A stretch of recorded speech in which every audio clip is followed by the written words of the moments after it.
الحمد لله رب العالمين والصلاة والسلام على أشرف خلق الله وسيد المرسلين وعلى آله وصحبه أجمعين. رب اشرح لي صدري ويسر لي أمري واحلل عقدة من لساني يفقهوا قولي. اللهم انفعنا بما علمتنا وعلمنا ما ينفعنا وزدنا علما. اللهم لا سهل إلا ما جعلته سهلا وأنت تجعل الحزن إذا شئت سهلا آمین یا رب العالمین۔ کتاب ریاض الصالحین میں ہم نے پچھلی مرتبہ جس باب کے مطالعے کا آغاز کیا تھا اس کا عنوان تھا باب الغضب اذا انتہکت حرمات الشرع والانتصار لدین اللہ تعالی۔ غضب کا بیان جب اللہ تعالیٰ کی حرمتوں کو پامال کیا جائے اور انسان کا غضبناک ہونا اللہ کے دین کی حمایت کے لیے۔ جیسا کہ میں نے عرض کیا تھا کہ اللہ تعالیٰ نے انسانوں کو خلق کیا ہے اور انسانوں کے اندر جو جبلتیں، جو صلاحیتیں، جو احساسات، جو خیالات رکھے ہیں، جو دین اللہ نے ان کو دیا ہے اس میں ان سب کا لحاظ اور پاس رکھا ہے۔ یعنی انسان کے اندر اگر رحمت و شفقت، محبت اور مودت کے جذبات ہیں تو انسان کے اندر بغض کے، نفرت کے، عناد کے جذبات بھی ہیں۔ اور اگر اللہ چاہتا تو انسانوں کو ایسا خلق کرتا کہ ان کے اندر غضبناکی، حدت، تیزی، سختی، درشتی نہ ہوتی۔ لیکن جیسے میں نے عرض کیا ہے کہ ان تمام چیزوں کا بھی ایک محل ہے، ان کا بھی ایک مقصد ہے۔ انسان کے اندر اگر قوت غضب نہ ہو تو گویا انسان کے اندر حمیت مر جائے گی اور پھر وہ نہ اپنی جان کی حفاظت کر سکتا ہے، نہ ایمان کی، نہ آبرو کی، نہ اپنے گھر والوں کی۔ تو غضب ایک ایسی چیز ہے کہ جس کا ایک حصہ وہ ہے جس کو علماء فرماتے ہیں کہ وہ غضب محمود ہے، ایسا غضب کہ جو محمود ہے، جو پسندیدہ ہے، جو نہ صرف یہ کہ جائز ہے بلکہ مستحب ہے، بلکہ کئی جگہوں پہ واجب ہے کہ اگر انسان منکرات کو دیکھے، اللہ تعالیٰ کی حرمتوں کو پامال ہوتا دیکھے، دین کا مذاق اڑتا دیکھے، پیغمبر صلی اللہ علیہ وسلم کی اہانت اس کے سامنے کی جائے اور اس کے اندر کوئی جذبات پیدا نہ ہوں، اس کے اندر اشتعال پیدا نہ ہو، اس کے اندر غضب پیدا نہ ہو، تو یہ صرف ایسا نہیں ہے کہ یہ انسان کوئی بے حس ہے بلکہ بے حمیت ہے، اور اس کا بھی امکان ہے کہ اس کو بے ایمان قرار دے دیا جائے، یعنی اس کو ایمان سے بالکل خارج کر دیا جائے۔ اس وجہ سے یہ جو باب ہم پڑھ رہے تھے اس میں ہم نے آیات پڑھی تھی اور ایک روایت کا ہم نے مطالعہ کیا تھا۔ دوسری حدیث اس کی راویہ سیدہ عائشہ رضی اللہ تعالی عنہ ہیں۔ ام المؤمنین فرماتی ہیں قدم رسول اللہ صلی اللہ علیہ وسلم من سفر، رسول اللہ صلی اللہ علیہ وسلم کسی سفر سے واپس گھر تشریف لائے۔ وقد سترت صحوة لی بکرام فیہ تماثیل، سیدہ فرماتی ہیں کہ ہمارے گھر پہ ایک چبوترا سا تھا یا ایک طاقچہ سا تھا، میں نے اس کے آگے ایک پردہ ڈال رکھا تھا اور اس میں کچھ تصویریں تھیں، تمثالیں تھیں، اور یہ بات جیسے ظاہر ہوتی ہے کہ وہ تمثیلیں یا وہ صورتیں وہ گویا جانداروں کی تھیں۔ فلما رآہ رسول اللہ صلی اللہ علیہ وسلم ہتکہ وتلون وجہہ، جب رسول اللہ صلی اللہ علیہ وسلم نے وہ پردہ دیکھا، ان پردے پر بنی ہوئی مورتیاں دیکھیں، تو رسول اللہ صلی اللہ علیہ وسلم نے آگے بڑھ کر اس پردے کو پھاڑ دیا، یہاں سے وہاں سے ہٹا دیا، اور آپ صلی اللہ علیہ وسلم کے چہرے مبارک کا جو رنگ تھا وہ بدل گیا، یعنی آپ کے چہرے پر جیسے سرخی آ گئی غضب سے اور جلال سے۔ اور یہ ہم پہلے بھی عرض کر چکے ہیں کہ نبی اکرم صلی اللہ علیہ وسلم چونکہ بالکل ایک شفاف شخصیت تھے اور آپ کا اندر باہر بالکل یکساں تھا،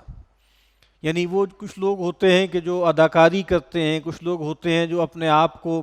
بہت کمپوز ثابت کرتے ہیں اور یہ خیال کرتے ہیں کہ جذبات کا اظہار ہو جانا، غم ظاہر ہو جانا، خوشی ظاہر ہو جانا، غضب ظاہر ہو جانا چہرے سے، یہ انسان کی کمزوری کی علامت ہے۔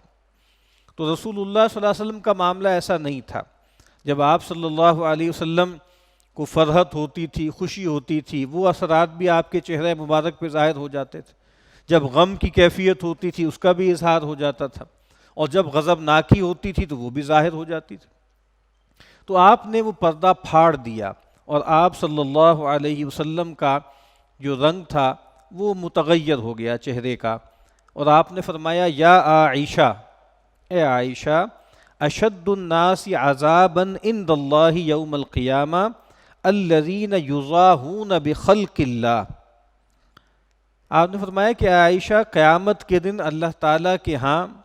شدید ترین عذاب جن لوگوں کو دیا جائے گا وہ ہوں گے جو اللہ تعالیٰ کی خلقت یا اللہ تعالیٰ کی تخلیق کی کاپی کرنے کی کوشش کرتے ہیں، یا اس کی ریس کرنے کی کوشش کرتے ہیں، یا اس سے مشابہت اختیار کرنے کی کوشش کرتے ہیں۔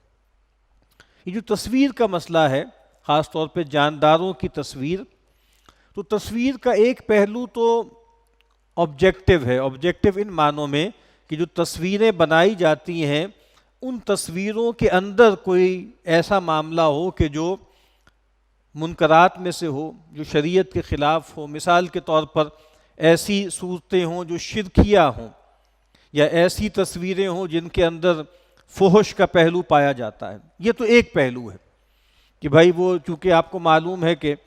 بتوں کو پوجا جاتا تھا، بتوں کی مورتیاں بھی بنائی جاتی تھیں، بتوں کی جو ہے وہ تصویریں بھی بنائی جاتی تھیں۔ تو ایک تو پہلو اس کے اندر شرک کا ہے نا، کہ دیکھنے والے کے لیے اس میں ظاہری بات ہے کہ ایک فتنے کا باعث ہے، یا اس کے اندر اگر آبسینٹی ہے، اس کے اندر ولگیرٹی ہے، اس کے اندر فحاشی اور عریانی ہے، تو وہ ایک پہلو ہے۔ لیکن دوسرا جو ایک بہت اہم پہلو ہے جو اس حدیث میں بیان کیا گیا ہے وہ سبجیکٹیو ہے۔ سبجیکٹیو کن معنوں میں کہ وہ جو آرٹسٹ ہے اس کے حوالے سے دیکھا جا رہا ہے۔ یعنی پہلا جو معاملہ ہے اس میں تو جو آپ سمجھ لیں جو اسپیکٹیٹر ہے، جو آبزرور ہے، اس کے حوالے سے دیکھا جا رہا ہے، یعنی جو کنزیومر ہے ان مورتیوں کا یا ان تصویروں کا۔ لیکن وہ جو پروڈیوسر ہے، جو ان تصویروں کو خلق کر رہا ہے، اس کے ہاں مسئلہ کیا ہے؟ وہ یہ بہت اہم بات ہے جو یہاں بیان ہوئی کہ عام طور پر جو بڑے بڑے مصورین ہوتے ہیں، اور آج کے بھی اور پرانے بھی، اگر آپ ان کے انٹرویوز پڑھیں یا ان کے خیالات کا کبھی جائزہ لیں تو ان کے اندر واقعتاً یہ زعم پیدا ہو جاتا ہے کہ بھائی خدا نے کیا تخلیق کیا ہوگا جو میں خلق کرتا ہوں، اور معاذ اللہ یہاں تک وہ پہنچ جاتے ہیں کہ اللہ نے جو دنیا بنائی ہے نا، وہ دنیا اتنی خوبصورت نہیں ہے، جو میں نے یہ تصویر بنائی ہے، میں نے جو یہ کینوس پہ رنگ بکھیرے ہیں، یہ گویا میں نے خدا سے بڑھ کر تخلیق کر دی۔ تو یہ چیز بہت اہم ہے کہ ظاہری بات ہے کہ جو آدمی بھی کوئی تخلیق کرتا ہے، چاہے وہ تخلیق کسی شعر کی ہے، چاہے وہ کسی افسانے کی ہے، چاہے وہ کوئی ویژول آرٹ ہے، چاہے وہ کوئی جو ہے وہ مووی ہے، فلم ہے، تو یہ احساس پیدا ہو جاتا ہے بہت سے لوگوں میں۔ اسی لیے یہاں فرمایا کہ یہ لوگ کون ہیں کہ جو اللہ تعالیٰ کی ریس کرنے کی کوشش کر رہے ہیں، جو یہ خیال کرتے ہیں کہ اگر اللہ خالق ہے تو ہم بھی خالق ہیں۔ اور آپ کو پتہ ہے جو جدید آدمی ہے، وہ جدید آدمی جو ٹیکنالوجی کو اختیار کر رہا ہے مغرب کا، وہ تو اصل میں یہ چاہ رہا ہے نا کہ ہم زندگی خلق کر سکیں اور ہم موت کو شکست دے سکیں۔ یعنی اللہ تعالیٰ کی ایک بڑی صفت ہمیشہ سے رہی ہے کہ وہ محیی ہے اور ممیت ہے، وہ زندگی دیتا ہے اور وہ موت دیتا ہے۔ تو ایک پروجیکٹ ہے جو مغرب میں جاری ہے بہت برسوں سے، ایک تو یہ ہے کہ وہ زندگی خلق کر سکیں، زندگی جو ہے خود سے پیدا کر سکیں، اور جیسے انسان ہیں انسانوں کی کلوننگ کر سکیں، انسانوں کی کاپیز خلق کر سکیں۔ اور دوسری چیز یہ ہے کہ وہ ممیت تو بنی گئے ہیں ایک خاص معنوں میں کہ انہوں نے ویپنز آف میس ڈسٹرکشن ایسے بنا دیے ہیں کہ انہوں نے جو ہے بڑے پیمانے پر موت کا وہ بیوپار کر رہے ہیں۔ لیکن دوسرا پروجیکٹ یہ ہے کہ موت کو شکست دینی ہے، یعنی اللہ تعالیٰ محیی ہے تو معاذ اللہ ہم زندگی پیدا کرنے والے بن جائیں۔ اور اللہ ممیت ہے تو معاذ اللہ ہم اللہ تعالیٰ سے یہ وصف واپس لے لیں اور ہم گویا خدا بن جائیں اور اپنے آپ کو موت سے بچا لیں. کیونکہ خدا بننے میں جیسے ایک بہت بڑی بات یہ ہوتی ہے کہ خدا جو ہے وہ ابدی اور ازلی ہے. اسی لیے بائبل میں جہاں پر قصہ آدم و ابلیس بیان ہوا ہے تو وہاں جو وہ ان کی جو ببلیکل نیریٹو ہے کہ جو شیطان تھا، ڈیول جو تھا، وہ ایک سرپنٹ کی شکل میں آیا حوا کے پاس، ایو کے پاس، اور اس نے کہا کہ بھائی تم اس درخت کا پھل کھا لو اور اس سے کیا ہوگا. وہ جو الفاظ وہاں پر آتے ہیں وہ کہتے ہیں ye shall be as gods، کہ تم لوگ بھی پھر خدا جیسے بن جاؤ گے. اور یہ بات خود قرآن مجید میں بھی بیان ہوئی ہے. یعنی ابلیس نے سیدنا آدم علیہ السلام اور حوا دونوں سے یہ کہا تھا کہ هل ادلک علی شجرۃ الخلد وملک لا یبلی، کہ کیا میں تمہاری رہنمائی نہ کروں اس درخت کی طرف جو خلد کا درخت ہے، ہمیشگی کا درخت ہے. تمہیں ہمیشگی مل جائے گی، تمہیں ایٹرنٹی مل جائے گی. تو ایک ایٹرنٹی انسانوں کے لیے ہے لیکن وہ اس دنیا میں نہیں ہے، وہ ایک اور عالم میں ہے. وہ جنت میں ہے یا جہنم میں ہے. خالدین فیہا ابدا، یہ اہل جنت کے لیے بھی ہے، اور خالدین فیہا ابدا یہ اہل جہنم کے لیے بھی ہے. لیکن اس وقت جو پروجیکٹ ہے وہ تو یہ ہے کہ چونکہ نہ معاذ اللہ کوئی خدا ہے، نہ مرنے کے بعد کوئی زندگی ہے، نہ کوئی آخرت ہے، نہ کوئی جنت ہے، نہ کوئی جہنم ہے، تو اب وہ یہ چاہتے ہیں کہ یہ ایٹرنٹی اس دنیا میں حاصل کریں. اس پروجیکٹ پہ وہ لگے ہوئے ہیں. تو بہرحال میں یہ عرض کر رہا تھا کہ یہ ایک الزام پیدا ہو جاتا ہے آرٹسٹوں کے اندر بھی کہ بھئی ہم بھی تخلیق کرتے ہیں. اسی لیے ایک اور حدیث میں فرمایا کہ وَمَنْ أَظْلَمُ مِمَّنْ ذَهَبَ يَخْلُقُ كَخَلْقِي، اس سے بڑھ کے ظالم کون ہو سکتا ہے جو آگے بڑھے اور یہ الزام کرے، یہ خیال کرے کہ وہ میری طرح خلق کر سکتا ہے، میری طرح تخلیق کر سکتا ہے. تو اس کو کہا جائے گا قیامت کے دن فَلْيَخْلُقُوا حَبَّةً أَوْ لِيَخْلُقُوا شَعِيرَةً، تو چاہیے کہ یہ کہ پھر ایک دانہ پیدا کر کے دکھاؤ، یا ایک جو کا دانہ، ایک گندم کا دانہ پیدا کر کے دکھاؤ، یا ایک جو کا دانہ پیدا کر کے دکھاؤ. اور ایک روایت میں فرمایا کہ وہ جو اللہ کے نبی نے فرمایا نا کہ ان اصحاب هذه الصور يعذبون یوم القیامہ، یہ جو صورتیں بناتے ہیں خاص طور پر جانداروں کی، ان کو قیامت کے دن عذاب دیا جائے گا. یقال، ان سے کہا جائے گا احیوا ما خلقتم، تمہیں یہ الزام تھا نا کہ ہم تخلیق کر سکتے ہیں، تو کہا کہ جو تم نے یہ تصویریں بنائی ہیں، یہ جو تم نے مجسمے بنائے ہیں، یہ جو تمہارا ویژول آرٹس ہے، ان کو اب زندگی دو، ان کو زندہ کرو. تو یہاں پر بھی بہرحال اس روایت میں یہ بات بیان کی ہے کہ اللہ کے نبی صلی اللہ علیہ وسلم نے بہت سختی کا معاملہ کیا. اور چونکہ یہ تو خیر تصویر کا مسئلہ ہے، وہ ایک الگ مسئلہ ہے. ہم جو باب پڑھ رہے ہیں وہ باب اصل میں یہ ہے کہ جب اللہ تعالیٰ کی جو ہے وہ حرمتوں کو پامال کیا جائے، شریعت کو جو ہے اس کے دامن کو چاک کیا جائے، تو پھر اس کے لیے غضبناک ہونا اور اللہ کے دین کی حمایت میں غضب کرنا. تو یہاں نبی اکرم صلی اللہ علیہ وسلم کی غضبناکی کا بیان ہے کہ آپ صلی اللہ علیہ وسلم نے جب وہ پردہ دیکھا، آپ کا چہرہ مبارک متغیر ہو گیا اور آپ نے آگے بڑھ کر اس پردے کو پھاڑ دیا. سیدہ عائشہ رضی اللہ تعالی عنہا ہی راویہ ہیں، وہ فرماتی ہیں ان قریشن اہمہم شأن المرأة المخزومیہ التي سرقت، کہ قریش کو بہت فکر مندی پیدا ہو گئی اس مخزومی عورت کے معاملے میں جس نے چوری کی تھی. آپ کو معلوم ہے قرآن مجید میں جو ہے وہ حکم ہے والسارق والسارقۃ فاقطعوا ایدیکم، تو کہا کہ جو چوری کرنے والا مرد اور چوری کرنے والی عورت ہے ان دونوں کے ہاتھ کاٹ دو.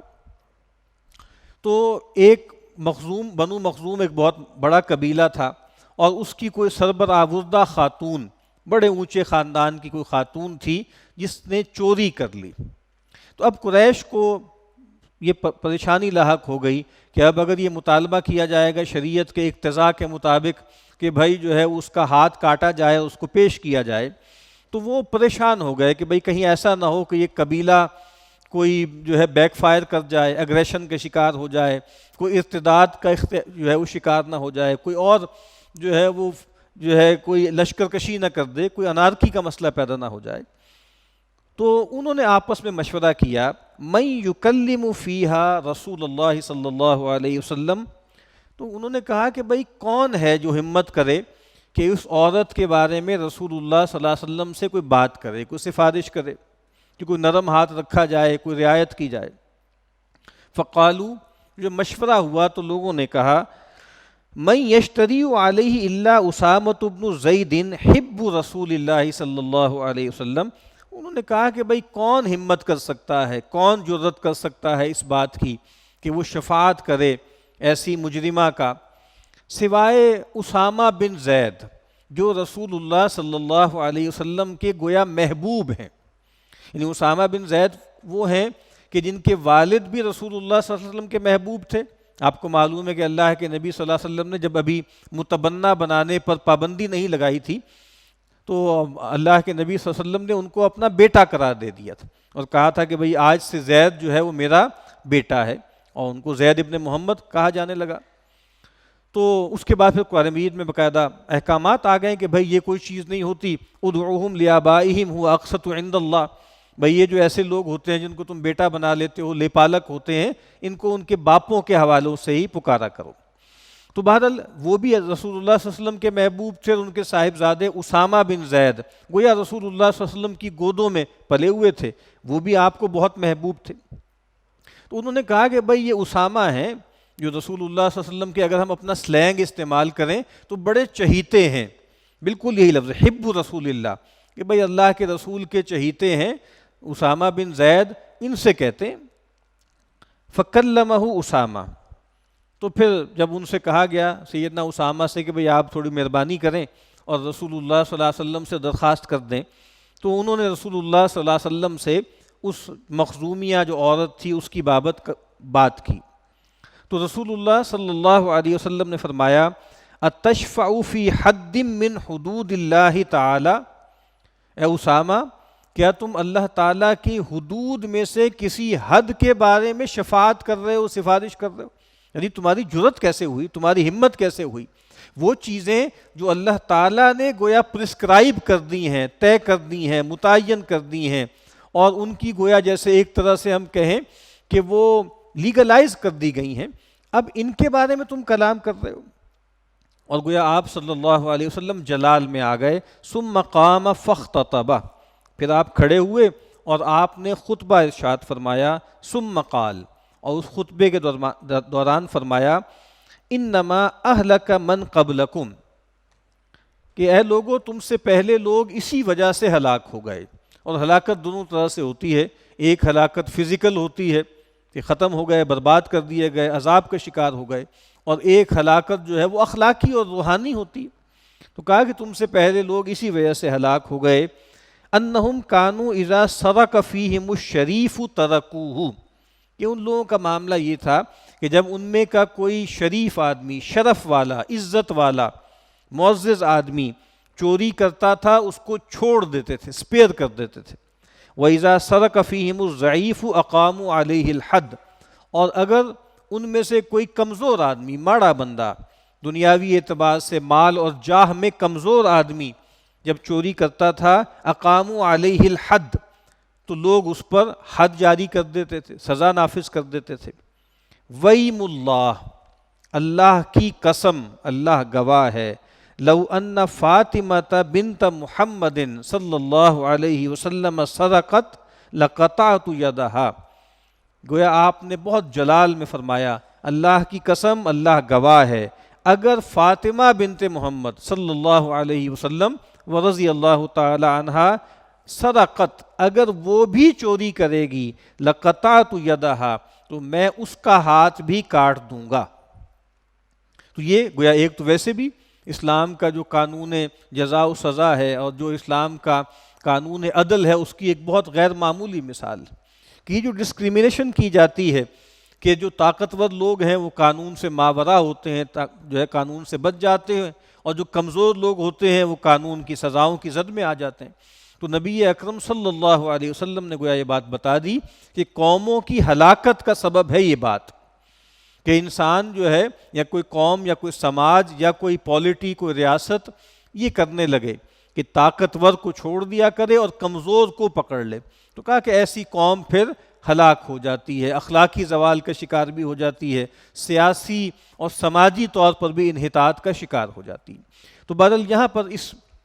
روایت کا بھی ترجمۃ الباب سے یہی تعلق ہے کہ نبی اکرم صلی اللہ علیہ وسلم کے سامنے جب شریعت کے معاملے میں کوئی انحراف ہوتا تھا یا کوئی ایسی بات کی جاتی تھی جو اللہ کو پسند نہیں ہے، تو نبی اکرم صلی اللہ علیہ وسلم غضبناک ہوتے تھے اور اللہ تعالیٰ کے دین کی حمایت کے لیے کمر کس لیتے تھے۔ اللہ تعالیٰ ہمیں بھی اس کی توفیق عطا فرمائے۔